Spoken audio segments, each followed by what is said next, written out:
माझा मितवा ह्या मालिकेच्या पुढील काही येणाऱ्या भागांचे अपडेट जाणून घेऊया आपल्या आजच्या या व्हिडिओमध्ये. चला तर मग प्रेक्षकांनो सुरुवात करूया आपल्या आजच्या ह्या व्हिडिओला.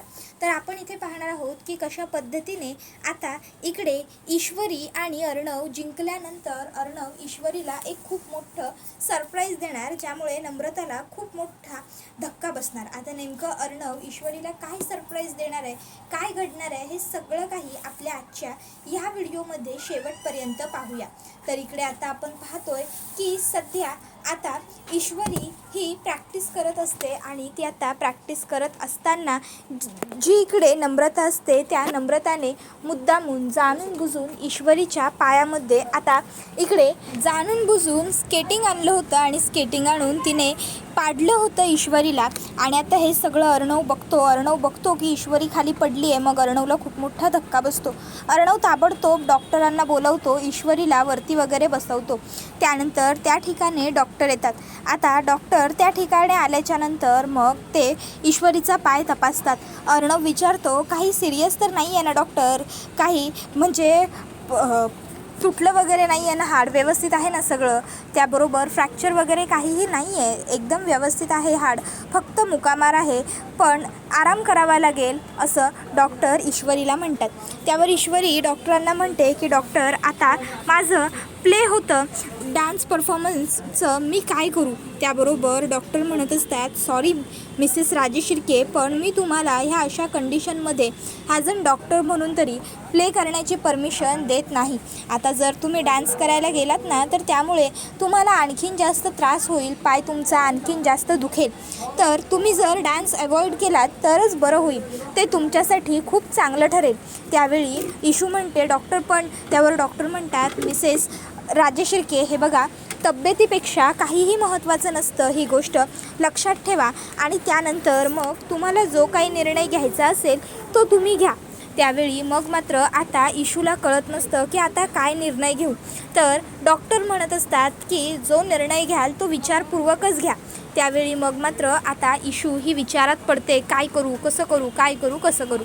तर डॉक्टर हे म्हणत असतात की तुमचा जो निर्णय असेल तो सांगा मला सुद्धा, नंतर पुढचं ट्रीटमेंट कसं करायचं ते आपण बघूया. मी सध्या काहीतरी बेसिक मेडिसिन लिहून देतो आहे, त्या रेग्युलर टाईम टू टाईम घ्या.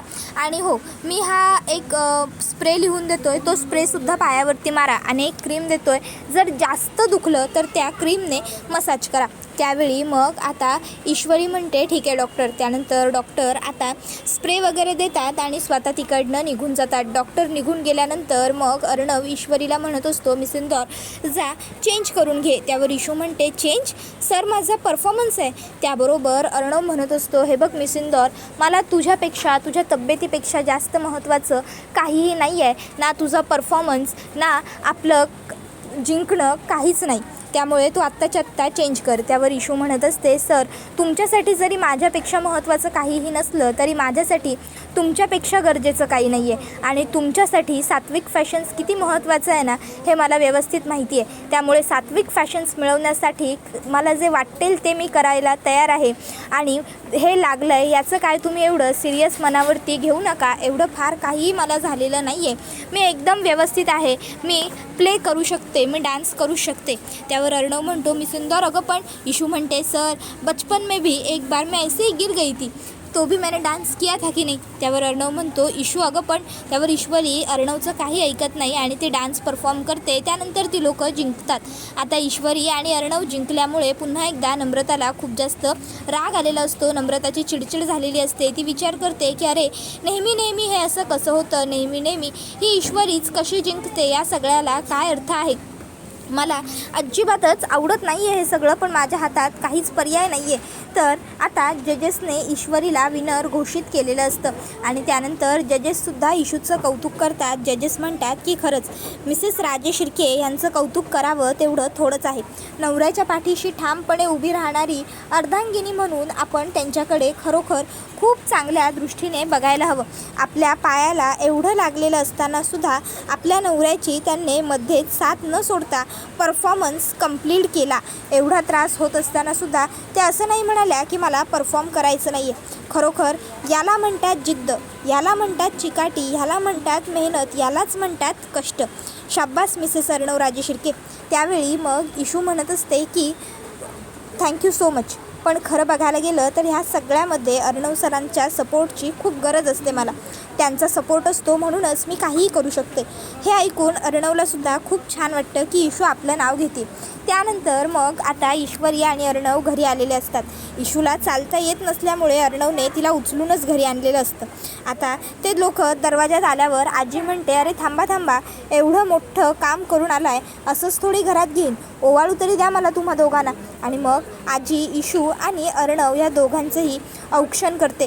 दोघांचं औक्षण करून झाल्याच्या नंतर मग आजी म्हणते की आता दोघांनीही घरात या. दोघं घरात आल्यावर मग अंजली ताईसुद्धा कौतुक करत म्हणते, ईश्वरी खरंच बाई, मानलं तुला, तुझ्यासारखी मुलगी मी आजपर्यंत नाहीच पाहिली. तर आकाशसुद्धा म्हणतो, हो ना दादा, खरंच तू काय बेस्ट परफॉर्म केलं आहेस, म्हणजे माइंड ब्लोईंग, ऑसम. त्याबरोबर आता नम्रताला मात्र हे सगळं ऐकून राग येत असतो. नम्रता विचार करते की पुन्हा एकदा इशू जिंकली आणि मी हरले.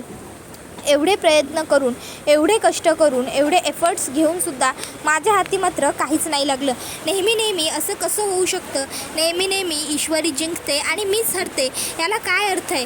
पुन्हा एकदा स्वतःचं ह्या घरामध्ये अस्तित्व निर्माण करण्याची माझ्या हातची संधी हुकली. पुन्हा एकदा इशूने बाजी मारली. इशूना जाणून बुजून हे सगळं करते, ठरवून जाणून बुजून ती मला हरवते. तिला वाटत असेल की ती मला हरवते म्हणजे ती कायमच मला हरवत येईल, पण असं नाही आहे. इशू एक दिवस मी नक्की जिंकेन.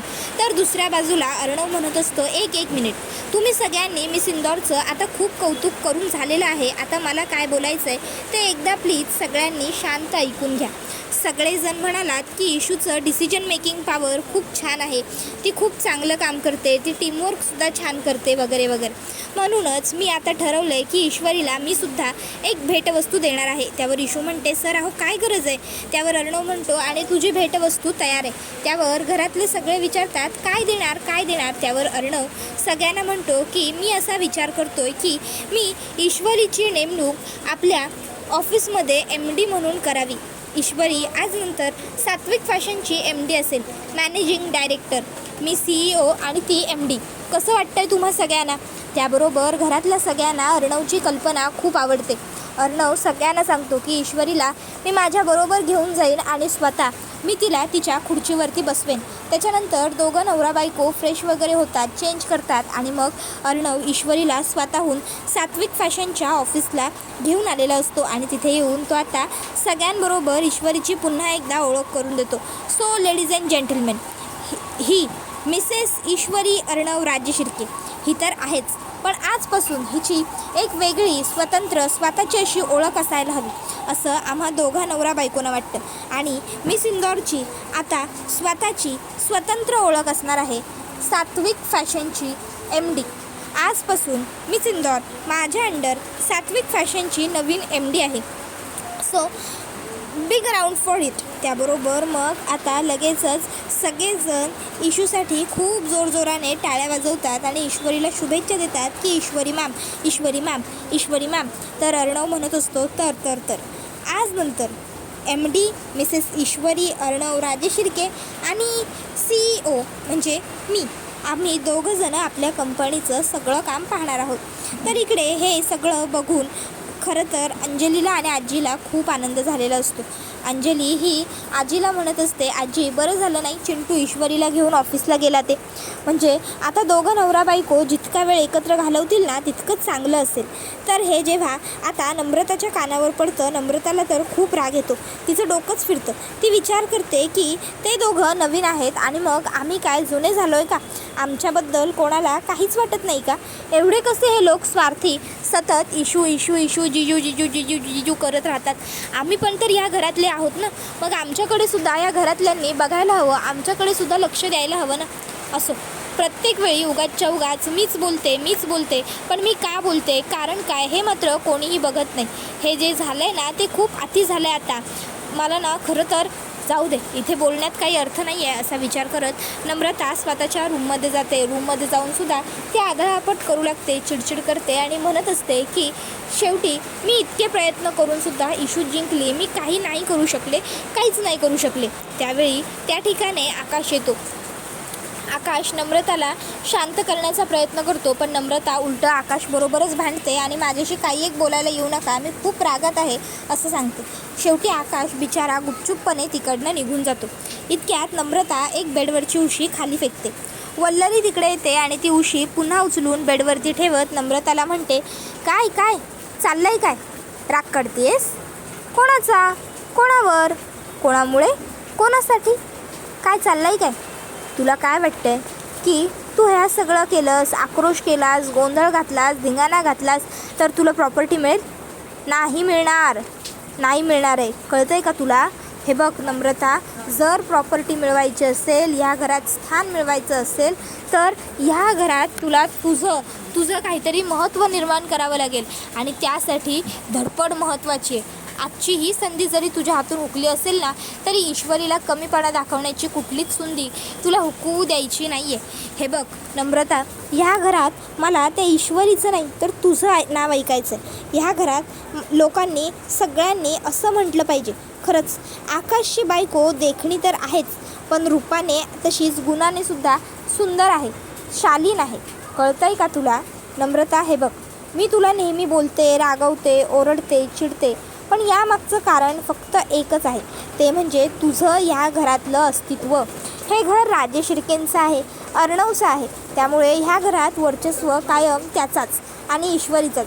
पण असं किती दिवस चालणार? शेवटी आकाशसुद्धा कंपनीसाठी काम करतो, मेहनत करतो, कष्ट करतो. तू एवढं कष्ट करतेस, काम करतेस, मग तुम्हाला क्रेडिट नको का? त्यावर मग मात्र नम्रता विचार करते की हो, आई जे बोलत आहेत ते बरोबर आहे, चल बघूया. जर खरोखर बाहेर कुठे रूम मिळत असेल तर बाहेर राहू, नाहीतर मग पुढे काहीतरी बघू. मग आता नम्रता ही आकाशला पाणी देऊ करते. आकाश म्हणतो, बापरे, काही हवं आहे का? त्यावेळी नम्रता म्हणते की हो हवं आहे. त्यावर आकाश म्हणतो, काय हवं आहे माग? त्यावर नम्रता म्हणते, वचन हवं आहे. त्यावर आकाश म्हणतो, काय प्रॉमिस? तुला कशाचं प्रॉमिस हवं आहे आता? नम्रता म्हणते, तू कर तर खरं, मग मी सांगते. त्यावर आकाश म्हणतो, नम्रता हे बघ तू.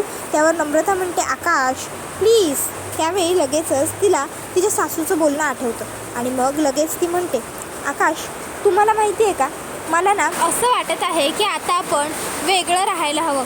नाही म्हणजे बघा ना, आता सगळं झालं आहे की सगळं व्यवस्थित आहे. त्यावर आकाश नम्रताला वॉर्न करतो की आमच्या भावंडांमध्ये फूट पाडण्याचा प्रयत्न करू नकोस. आम्ही कालही एकत्र होतो, आजही राहू आणि कायम एकत्रच असू. तर दुसऱ्या बाजूला इकडे आता जी लावण्याची आई सौदामिनी असते, सौदामिनीची सुद्धा चांगलीच चिडचिड झालेली असते. ती विचार करते की ह्या राकेशसारख्या एवढ्या मोठ्या मास्टर माइंडला सुद्धा कळलं नाही की त्या चिरकुट ईश्वरीचं नेमकं करायचं तरी काय. कोणत्या मातीची बनली आहे ना ती मुलगी, मला तर काहीच कळत नाही. अजिबात थकत नाही, अजिबात दमत नाही, नुसती ती एनर्जीने फुल ऑन भरलेली असते. या सगळ्याला काय अर्थ आहे?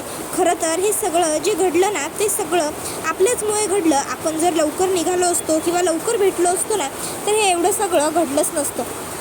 असो, पण आता ईश्वरी आणि अर्णव मी सोडणार नाही आहे तुम्हाला. माझ्या मुलीला त्रास दिला आहे ना, माझ्या मुलीला फसवलं आहेस ना, त्या सगळ्याची शिक्षा तुला भोगावीच लागणार आहे. तुला वाटत असेल की तू आजची स्पर्धा जिंकलास, मला माझे पैसे फेडलेस, म्हणजे तुझ्यावरचं सगळं संकट संपलं आहे म्हणून, पण नाही. आता कुठेतरी तुझ्या आयुष्यात अडचणींना सुरुवात झाली आणि त्या तर कायमच येत राहणार. आता बघत जाशील पुढे पुढे आणखीन काय काय होत जातं ते. आकाश, नाही जर तुला चांगला धडा शिकवला ना तर माझंसुद्धा नाव सौदामिनी नाही, लक्षात ठेव. त्याबरोबर आता इकडे सौदामिनी ही वेळ चिडचिड करत बसण्याची नाही, तर ही वेळ धीराने प्रसंगाला सामोरं जाण्याची आहे असं त्या बाईंना बाजूच्या सांगते. त्याबरोबर हा व्हिडिओ इथेच संपतील. व्हिडिओ आवडला असेल तर व्हिडिओला लाईक करा, चॅनलवर नवीन असाल तर चॅनलला सबस्क्राईब करा आणि बेल आयकॉन आठवणीने प्रेस करा, जेणेकरून तुम्हाला पुढच्या प्रत्येक व्हिडिओचं नोटिफिकेशन मिळत जाईल आणि सर्व व्हिडिओंचा आनंद हा अगदी उत्तम पद्धतीने घेता येईल. चला तर मग प्रेक्षकांनो, आजच्या पुरतं इथेच थांबूया. पुढचा व्हिडिओ येईपर्यंत या व्हिडिओचा छान पद्धतीने आनंद घेत राहा. तुम्हाला ही मालिका कशी वाटते हे आम्हाला कमेंटमध्ये नक्की कळवा. टाटा, बाय बाय, धन्यवाद, take care all of you.